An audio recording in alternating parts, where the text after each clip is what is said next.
So the vision and the goals for the inclusive teaching workshops were always to create a really welcoming space for faculty and a place where everyone felt like they could enter into the communication and the discussion that we've been having around equity, diversity, and inclusion at OSU. We know faculty are incredibly diverse, just like their students, and they teach in a variety of educational settings. So we wanted to avoid having any kind of one-size-fits-all approach to inclusive teaching.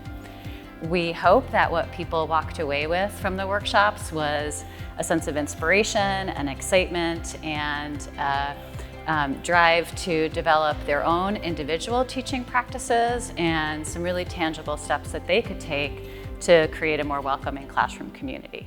So we know that when classroom communities are more inclusive, all students benefit. They learn more, they retain more, and they're less likely to drop out.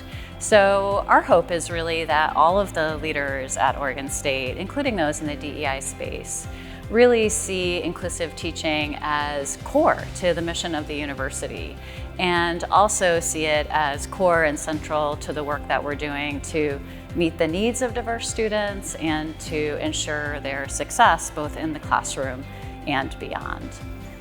We also hope that there are more opportunities for individual faculty members to have support and opportunities to develop their individual practices and to grow in their individual approaches to creating really inclusive and welcoming classrooms.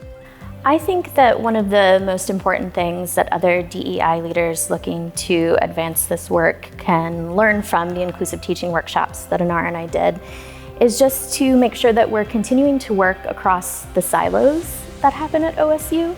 So as part of our process for these workshops, Inara and I met with a variety of stakeholders across campus, and that included teaching faculty and professional faculty, and it was really helpful to get professional faculty's viewpoint on what students need in the classroom, and it helped bridge some gaps that I don't think we would have thought of when we were putting the material together for these workshops. So as much as folks can to make sure that they're bringing everyone to the table to be able to talk about student success in the DEI space, I think that that will help much more going forward.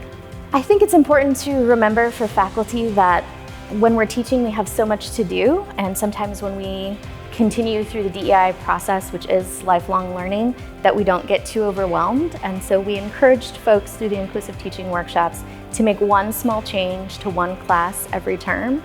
And so I just encourage folks to remember that those small changes add up over time, and you really can make an impact in inclusivity, equity, and belonging that way.